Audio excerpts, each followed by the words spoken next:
Bella, why you got to be so mad?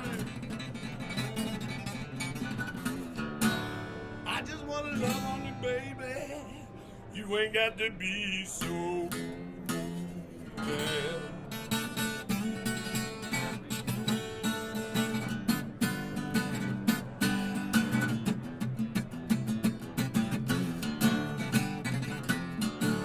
Bella, come on, baby. So why you got to be so mad? I wanna love on you, mama. You ain't got to be so mad.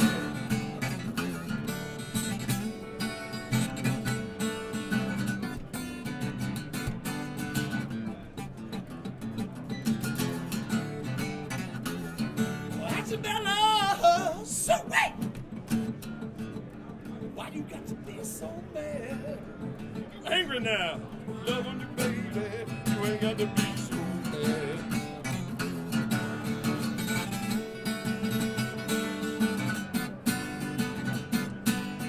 Yeah.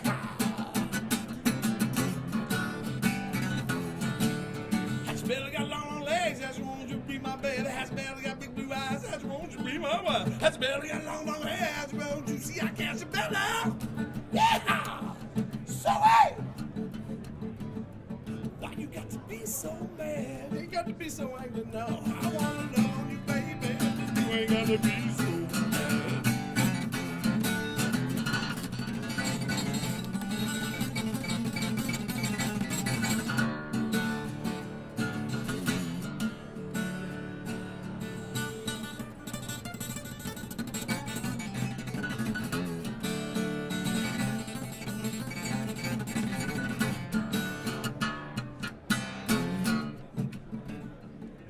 That's right, Hatchbella, mama, baby, baby, mama.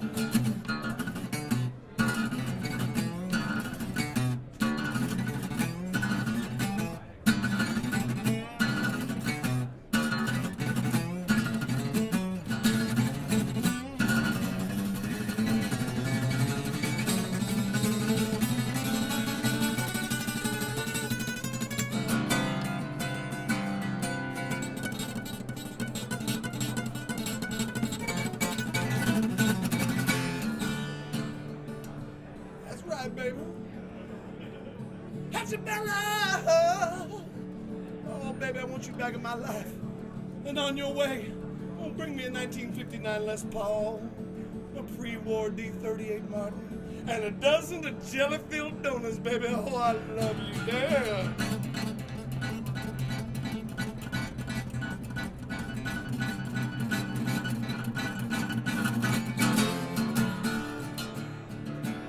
Bella, why you got to be so mad? I wanna love on you, baby. You ain't got to be so mad.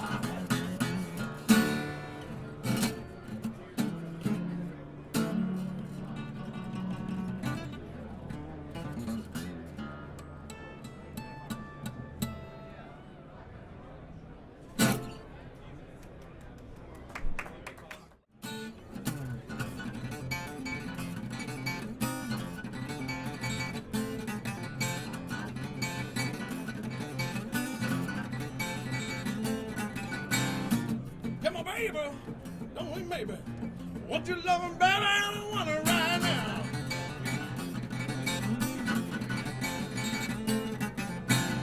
Now that's please, I'm on my knees. Want you loving, baby? I want it right now.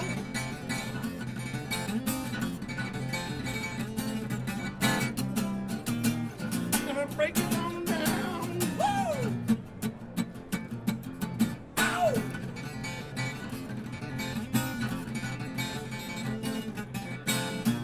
Come on, baby. Ain't nothing, baby. Won't you love me, baby? I don't want it right now.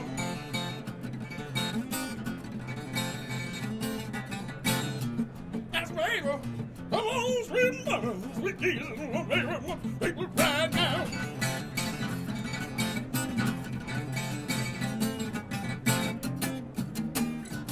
You break it on down. Woo!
Let me break it on down. Come on. We'll break it on down. Woo!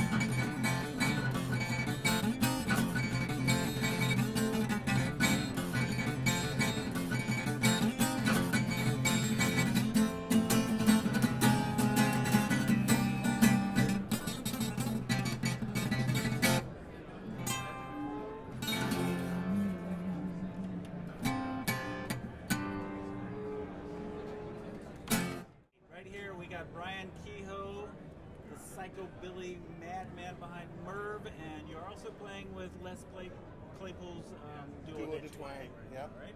Yeah. And Bryan, you just played a couple of really ripping songs. Tell us about the two that you just played. Well, you know, it's just sit around the house, having a couple beers, watching baseball, and then it just comes out. I think that, I don't know about other people, but when I'm sitting there and having a beer and I'm zoning out, just things come from someplace else. And they amalgam in my brain from everything I've listened to and everything that I just have passion for. And then it just comes out into your fingers and you go, well, now what do you do? Well, you just do this. Okay.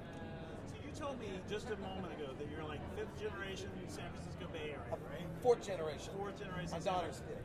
Your daughter's fifth. Okay, so and your parents were like, they were into folk and blues. They were kind of hippies, and you grew up in the punk rock scene, right? Yeah, punk, metal, out of the East Bay thrash scene where we were like hardcore. But who knows what hardcore is now? The kids, they play all, you know, they do whatever they want.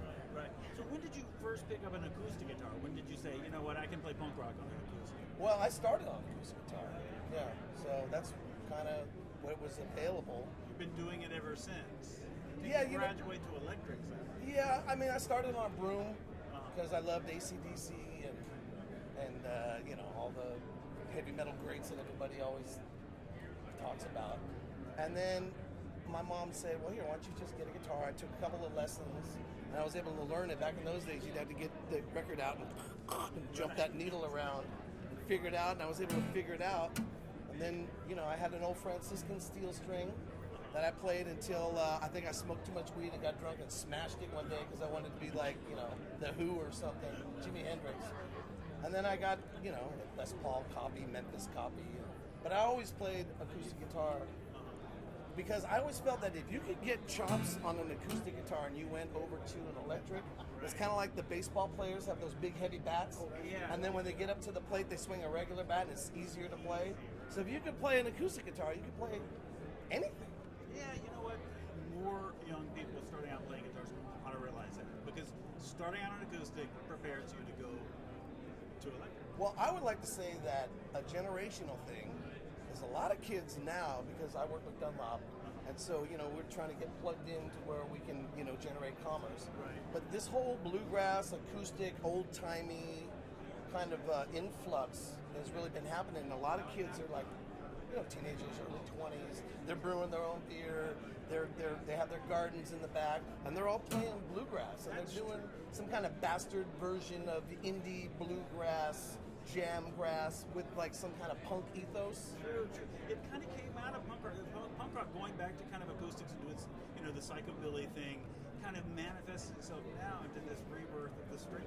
I mean, yeah. I mean, it goes in cycles. Yeah. But I remember that, who was it? Somebody said it, and it was like some famous country guy. I want to say Merle Haggard, but don't quote me. But one of those guys said the only difference between punk rock and country is just the speed. Right. It's the same three chords. Right. And there's no difference between bluegrass and punk rock if you talk about speed. Well, except for guitar solos. Right. I mean, those bluegrass guys can shred it up. You're here with Dunlop. Tell me about what Dunlop's brought to NAMM this year. Well, this is Dunlop's 50th anniversary. It's a big deal for us. Jim Sr.'s here, Junior, Jasmine. It's a family-run company. A lot of people see all the logos of M.I.R.V and Crybaby, and they think it's some sort of conglomerate, but it's not. All my bosses are named Dunlop. We're built in the Bay Area. We manufacture everything that we possibly can in-house at our manufacturing base in Benicia, California. We try to keep the U.S. manufacturing base, Bay Area, local manufacturing base intact. And obviously we can't make everything there, but everything we possibly can, we try to keep it local and American. Which I think, the picks and the strings, and the which is a cues. big deal. Right. It's a big deal to me. So some people, they don't care, but to me it's a big deal. It's a big deal to a lot of people. And we've been kind of known for M.I.R.V, and we've had this heavy metal image for a while, but the fact of the matter is that the company was based on Americana. It started with capo, started with picks, the nylon picks, and slides. So, I mean, we're one of the largest guitar accessories companies in the world, and we have 10,000 SKUs. So we have tons of capos, tons of picks. Picks is probably our biggest thing. We do slides, we have electronics, M.I.R.V, Crybaby, way huge. Yeah. So, Bryan, how many years have you been coming to NAMM? Well, this is like my 20th in a row. And you're only 25, so that's 5 years old. That's it. I've been coming here since I was in utero. Right. So tell me, what is your most bizarre or crazy NAMM experience? Oh, you know what? I'm sorry. I forgot to mention about our strings. Oh, right. This guitar is wired up with our acoustic strings. I love our strings. Of course, they pay me to say that, but before I became a salaried employee, I always use these strings. These strings are amazing. You have to try them. I think you're going to like them. Please. Guild was kind enough to loan me this guitar. It's a lot of fun to play, but yeah, it's something like that, like a little parlor kind of deal, but it's a lot of fun. It's easy to get around on, which always makes it fun. But I wanted to mention about the strings. Oh, yeah, sure. I know. You're trying to get out of having to come up with that crazy NAMM story. Well, I got crazy NAMM stories, but you guys don't have the time. Well, many years ago, I used to have beautiful, I still had the beard, but I had this beautiful purple pompadour. And I was running around and we were partying pretty heavy back in those days. The 90s was a wild time. I wish I could remember. And I got in trouble because I had Mojo Nixon's badge. Oh, no. And I was imbibing into certain adult beverages. And it was like throwing gasoline on the fire. And I was running around trying to get people to pinch my butt. And the NAMM security guards didn't really care for that very much. And they're like, hey, butt guy. So I was like, hey, screw you, pal. Don't you know who I am? I'm Mojo Nixon.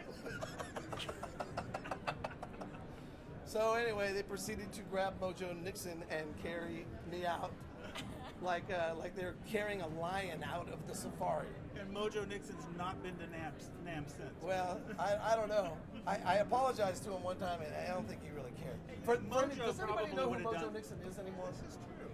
Mojo Nixon is an amazing Americana songwriter, screw you kind of hilarious. Mojo probably appreciated that. I love that guy.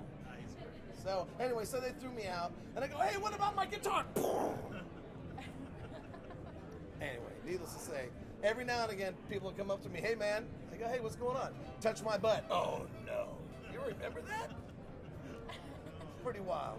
Bryan, thanks for coming by. Hey, thank you so much. Thank you so much. Adios, amigos. Thank you. Perfect. That was